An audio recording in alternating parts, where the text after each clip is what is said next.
Ladies and gentlemen, please join me in welcoming Ms. Anila Vinayak, General Manager CMI Foods, Hindustan Unilever. Round of applause. I'd also like to invite Mr. Sreekant Khandekar, Co-founder and CEO afaqs, to join us for this conversation. Round of applause for Mr. Khandekar, everyone.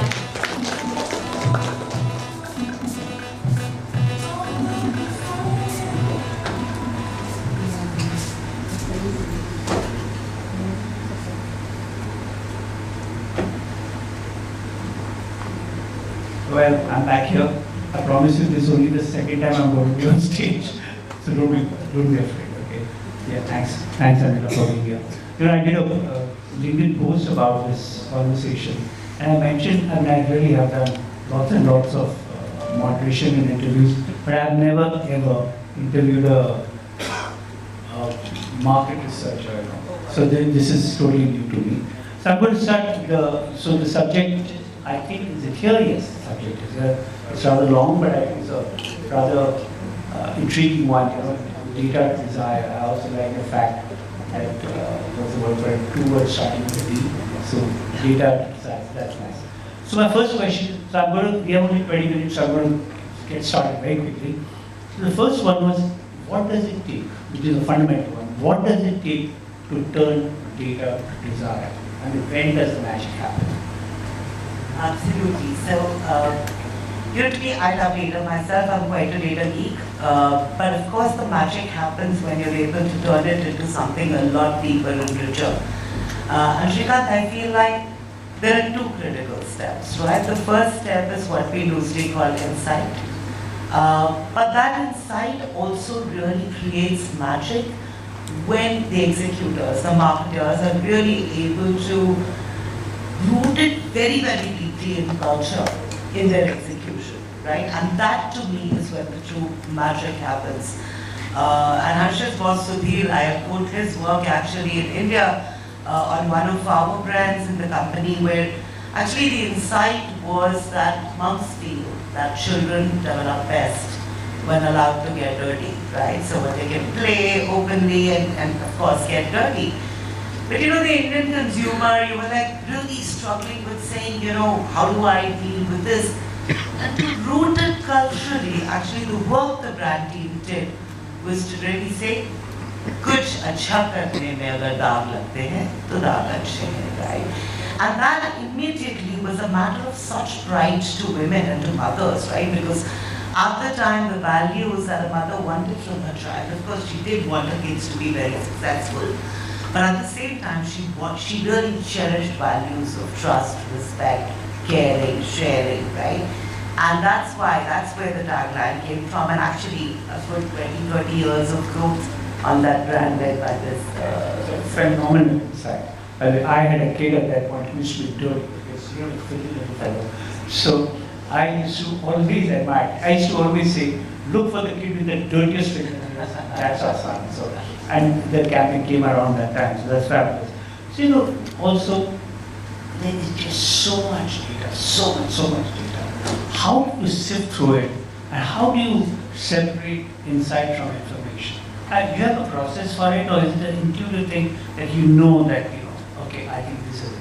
No, so first of all, I think it's important to be aware, right? Because sometimes when we're starting off in our careers, you might find it difficult really to say, okay, what is information, what is insight?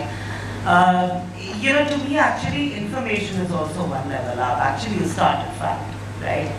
So if I were to say to you, Sreekant, I broke my toe, it's not information, right? It's just a fact. It's something that happened. 50% of all shoppers in rural India tend to be men. It's not even information, it's just a fact. Right now, if I start putting a few facts together, right? So let me say to you, I broke my toe. Yesterday, a burglar tapped my car and I got a speeding ticket, right?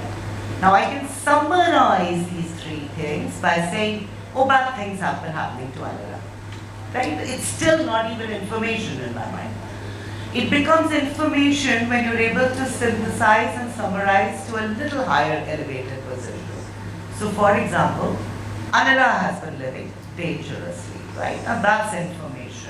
It's going beyond the fact to really tell you a little bit more about what's been happening to Anila. But is it an insight yet? No. Right? Because an insight is actually a very, very truly deep human truth, right? And this deep human truth will usually unveil either a tension or an aspiration.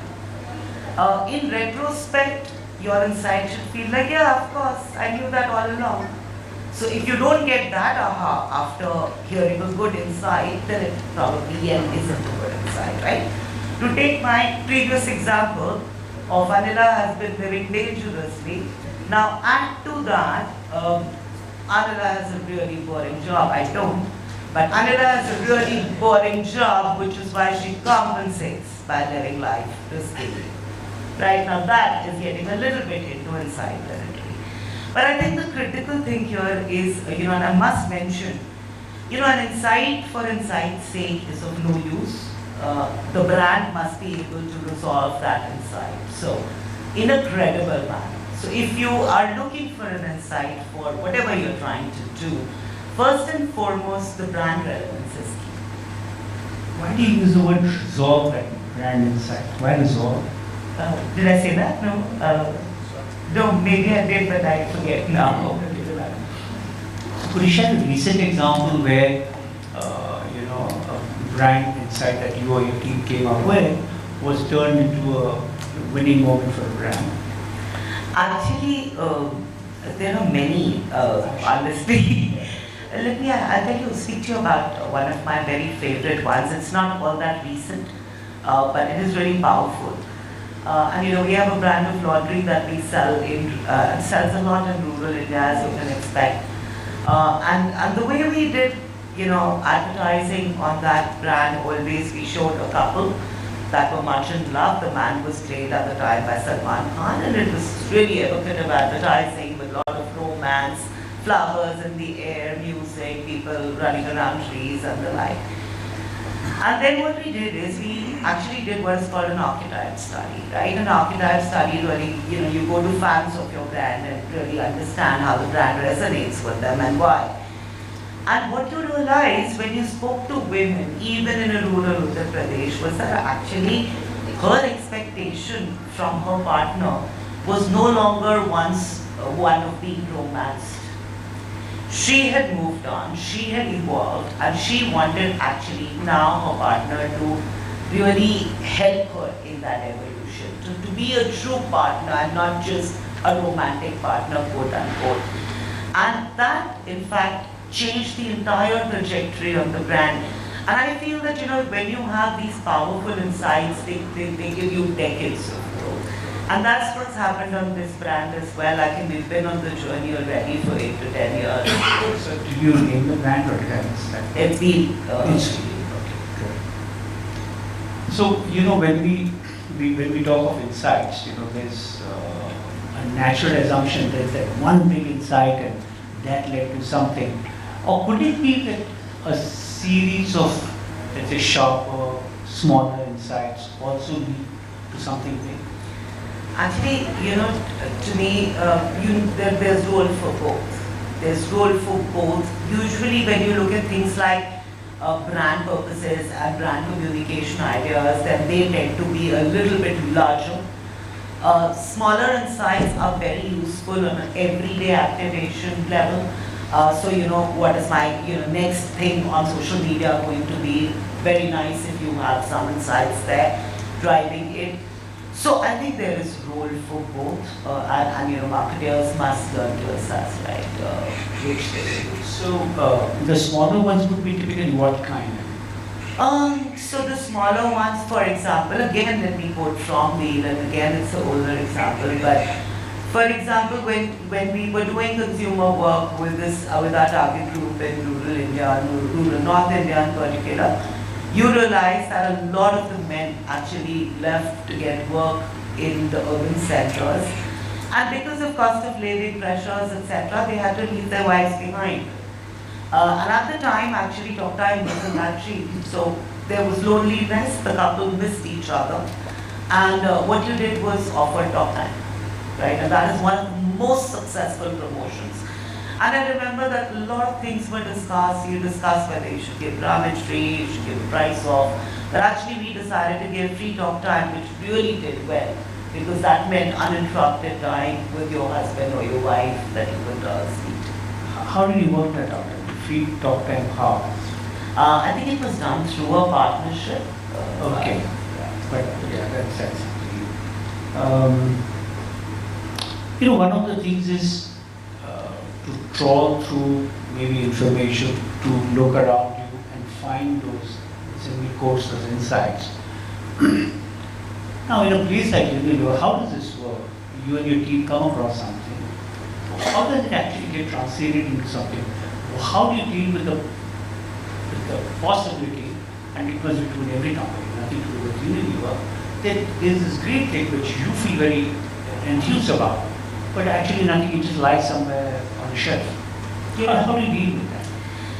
No, so actually I think fortunately for me, at Unilever we are a very consumer-centric organization, so most often that doesn't happen.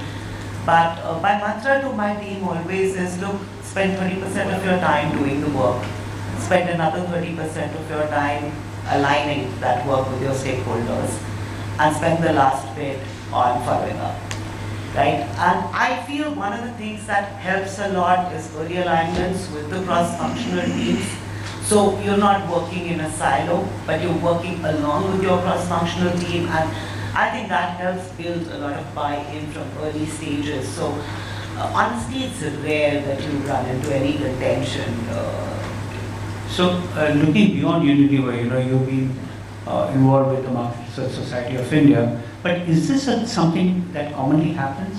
That if, one of the things, I don't know if, many of you are very young and will know, well, even I'm not that old that I would remember that something happened in 1930. But the fact is that when Unilever came into India, they were the ones who propagated the idea of market research. There were no market research agencies. I don't think they came to 1970 or so, or late 60s or something like that. So actually, Unilever was really the parent of market research in India because they were so consumer-oriented even there, which I find is incredible. So in other companies, do you find, does this happen often that the stuff just gets It does happen. Honestly, it does happen.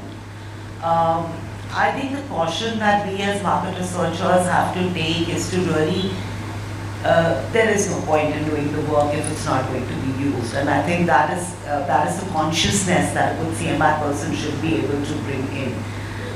So yeah, to me it is actually market research 101, right? So you have to build for that right from the beginning. Now, a way to do that is that, look, where you know you're going to meet with opposition or where you know that you're bringing on a new topic, sometimes it can take a long time to convince the marketer or your business partner to say that, look, this insight has value, right? And in those cases, I think the longest it has taken me to convince someone has been a year, actually. But you just persevere. Sure. Okay. You've seen how the idea of desire, actually, you've seen this for a very long time, in India. So you've seen it across places, across genders, across age. Is there something overarchingly that strikes you about it, about the change that you've seen in the way consumers react, especially to brands? Yes, absolutely. I think, so one is, to me, look, the concept of desire is a bit of a nebulous one. But what certainly is true that everyone responds to what they find desirous from their own cultural as well as life stage, right? So what is my cultural value and what does that fit and what does that mean? And of course, there has been a huge evolution and categories have responded equally, right? Now, if you look at, for example, the categories of skincare, right? If you track back journey from very, very basic semiotics in that category to today, when there are at least 5 or 8 different types, right? There is a minimalism-based semiotic in that category, all the Derma brands, plain white bottles, advertising that's super functional, to, let's say, even Ayurveda or luxury Ayurveda, right? Which is a total end of the spectrum with sensory. I think another good example is if you have to trace what desire means is that actually if you look at the luxury category and think about any, right? Think about watches, think about perfumes, think about, even whiskey. If you look at the codes of desire for that category 20, 30 years ago, they used to be really about opulence, right? And everything was black and everything was gold, and really that is what evoked the desire, luxury goods. About a decade ago, it moved to craftsmanship, right? And artisanalship and provenance, right? Where is the whiskey from? Who made this? It's handcrafted. Versus if you see the codes today, they are moving very much to individualization and personalization. What does drinking this whiskey say about who I am as a person? And similarly, the watch that I'm wearing, what does it say about me? Right? So it's becoming more that, but reflecting my values in my brands. Right. That's very interesting. I mean, yeah, the very clear stages. Coming to AI, does have AI-based tools help you in any way, do research or talk to consumers in a way that you could not do before? I feel that with a lot of things, AI is today making life very easy, especially at the pre-research stage, right? Because when, for example, a marketing team comes to me with saying, look, I have 20 campaigns for social media, which ones do you think will work? Now, it's not always possible at that speed to be able to guide the brand manager and say, look, I think these 3 are good. But AI is today enabling that process, right? And my brand manager will have actually an AI-led report within 15 minutes. So that is one, but we're also running a lot of pilots on product itself, right? Saying what is it that drives product wins with consumers, with packaging as well. But I think the other part, AI, of course, being critical, but the other part that I think we are increasingly valuing in creating desire is system 1 responses. So claimed response will take you so far, and hence really measured system 1 responses, which is subconscious, I think becomes quite critical as well. Okay. So one thing is this thing of, okay, I've come from the big city. Not that researchers necessarily come from big cities that go to villages. I mean, I'm sure researchers are local as well. But one is that, listen, I just, it's easy as a questioner to feel superior, like you are in charge, you're trying to figure out what the public wants to know. And there's another where you really feel empathetic, you have a feeling for that person you're talking to. What would you tell your team about how they ought to approach you? Look, I think good market research is a skill, right? It's an art form. And I think the biggest tip I can give is that as much as you listen to what's being said, listen to what's not being said, right? And I think that is critical. A good market researcher will always be able to listen to what was not said. So actually the journey begins even before you reach the consumer's house. Where does she live, right? What is the circumstance in which she's consuming your category?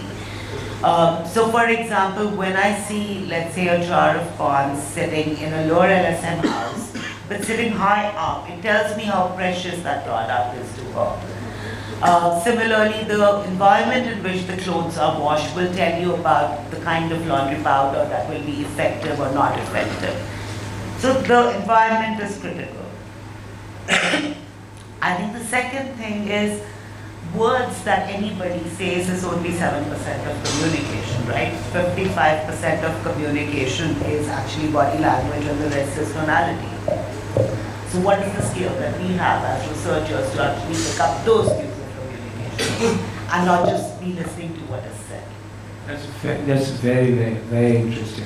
Is there something, we just have a minute left, is there last thing you would like to say to people who represent other brands about how they could use market research in a very broad sense?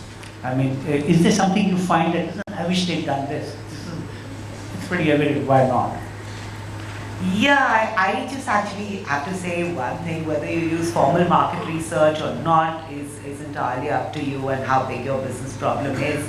But do stay consumer centric, right? I think there is absolutely nothing that can replace consumer intimacy, right? So really being up to date with your consumers and what they're thinking and what is impacting them is super critical in my view. Unfortunately for us today, in today's day and age, that does not even mean you have to go to the village and meet the consumer, because even those the village consumers are on Instagram, and you can see what content they are viewing, and you will get a really good idea, right, of the way categories are moving. Fabulous. I think we timed it perfectly as in your sentence finished that slide came up. Thank you so much, Anila. I think it was fabulous. Could we have a round of applause, please? Thank you, sir.